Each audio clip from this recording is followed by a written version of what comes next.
কিরে, তোর রান্নার খবর কি? রান্না হইছে? ভাত হইছে? সব ভাত তো হইছে, তবে ছোট্ট একটা সমস্যা হয়ে গেছে। সমস্যা কি? হইছে করছোস নাকি? তুই তো সব ভাত ফেলাই দিছ। এখন আমি তোর মাল লেগে কেমনে ভাত নিয়ে যাবো? তাহলে তো দুপুরের মধ্যে খাবার নিয়ে যেতে কইছে। এ আব্বা, আমি তোমার একমাত্র পোলা, ভাতের মার গালতে গিয়ে আমার হাতটা পুড়ে গেছে, সেটা নিয়ে তোমার কোনো চিন্তা নাই। তুমি আসো, মাল লেগে কেমনে ভাত লইয়া যাবে সেই চিন্তা লইয়া। তোর মার ভাত যদি আমি সময় মতো না নিয়ে যাই, তুই জানোস আমার খবর করে দিব। বউয়ের শাসন কি জিনিস, বউয়ের যন্ত্রণা কি জিনিস, তুই কি বুঝবি? এমন কইরা কইতাছো মনে হইতাছে তোমার একারই বউ আছে, আমার বউ নাই। সেও বলছে দুপুরে বাড়িতে এসে ভাত খাইবো, এখন তারে কেমনে খাবার দিব সেটা কও, এটা বুদ্ধি দাও। এক কাম কর, উঠা, কি? মাটির থেকে সব ভাত উঠে ধুয়ে ফেলা। এই ভাতই ওকে খাওয়ামু, আমরা পরে রান্না করে খাবো। ঠিক আছে। তরকারির অবস্থা কি তোর? দেহি তরকারি ও রান্না শেষের পথে, লবণটা দেখো তো। দেহি লবণ হয়েছে।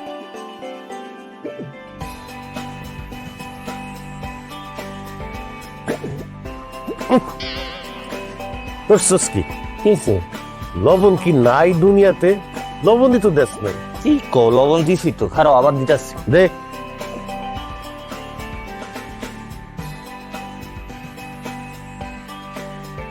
এবার দেখো তো। দেহি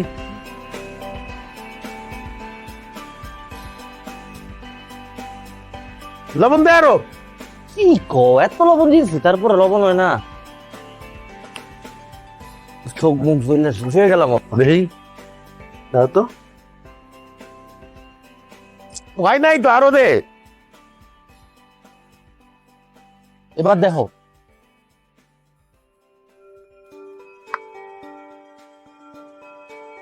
কি করস তুই? লবণ দাস না কেন? তুমি কি একদিন রান্না বান্না করতে এসে তোমার তোমার হুশকে সব হারাইয়া ফেলাইছো? তুমি তো একই চামচের থেকে বারবার লবণ সাইকা দেখতেছো, লবণটা হইবটা কেমনে? এখান থেকে দাও, পাতিল থেকে দাও, দাও। ও মা গো, ঠিক আছে। কি হইছে? এত লবণ দেয় মানুষ? কি কইতাছো? তুমি নিজেই তো আমার লবণ দিতে কইলা। লবণ দিছস তুই?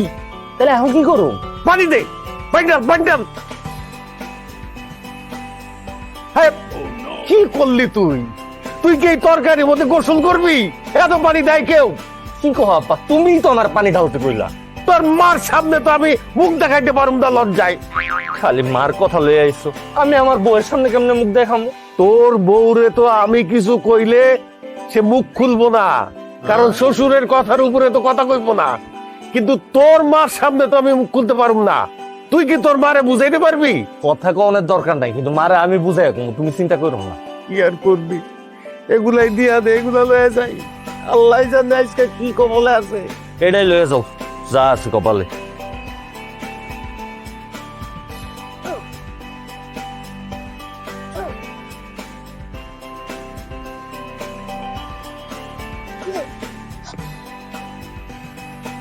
শ্যামলা বেগম, আসো, খাইয়া দাও।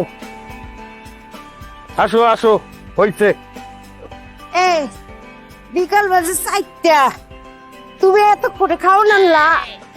এই একটু দেরি হয়ে গেল, কি করুম কও? নাও খাও, ধরো এটা ধরো, আমি একটু খুললা দিই। তামাক গেছে না আমার? মোরে কামাক গায় নাই, একটু ঠিক মতো কাম করতে হইব। আমার কাম আমি বুঝুম, দরকার হয় সন্ধ্যার পরেও এই মাটি কুবামু।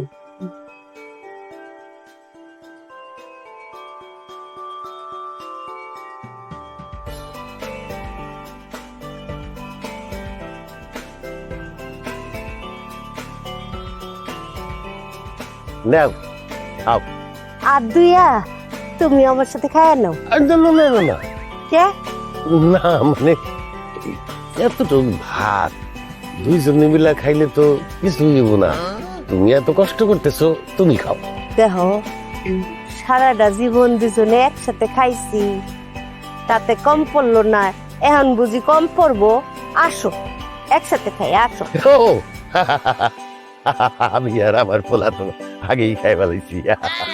আমারে থুইয়া নিজের পোলারে লইয়া আগে বাগে খাই ফেলাইলা, আমার লিগে দেরি করলা না। হ্যাঁ, আমারে থুয়ে খাইতে পারলা। এরে কয় বেডা মানুষ কোনো কিছুতে আটকায় না, হবিস বেডা। এখন তুমি আমার লগে আবার খাইবা, তোমার খাইতে হইব। এই যে তুমি প্লেটে খাও আর আমি বাটিতে খাইতেছি। আমার খাইতেই খাইতে হইব না, তুমি আরেকটু না না না না না না না খাও।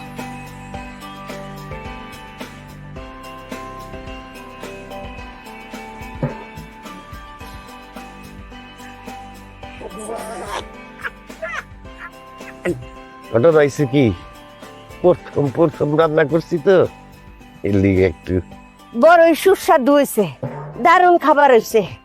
এই খাওনের পরে বিষ খেয়ে মরে গেল শান্তি। শেওলা বেগম তা কইলা নিরীহ পাইয়া। না না না না স্বামী, তুমি আমার স্বামী খাও। এ খাও কইলাম, খাও। খাও কইলাম, মুখে দাও, মুখে দাও। আসো, তোমার আমি আদর করে খাওয়াই দিই। হ্যাঁ খাও খাও, আমি বৈশা বৈশা দেখি। হ্যাঁ, সত্য কেমন সুন্দর করে আমার স্বামী ভাত খাও। খাও খাও খাও খাও খাও খাও খাও।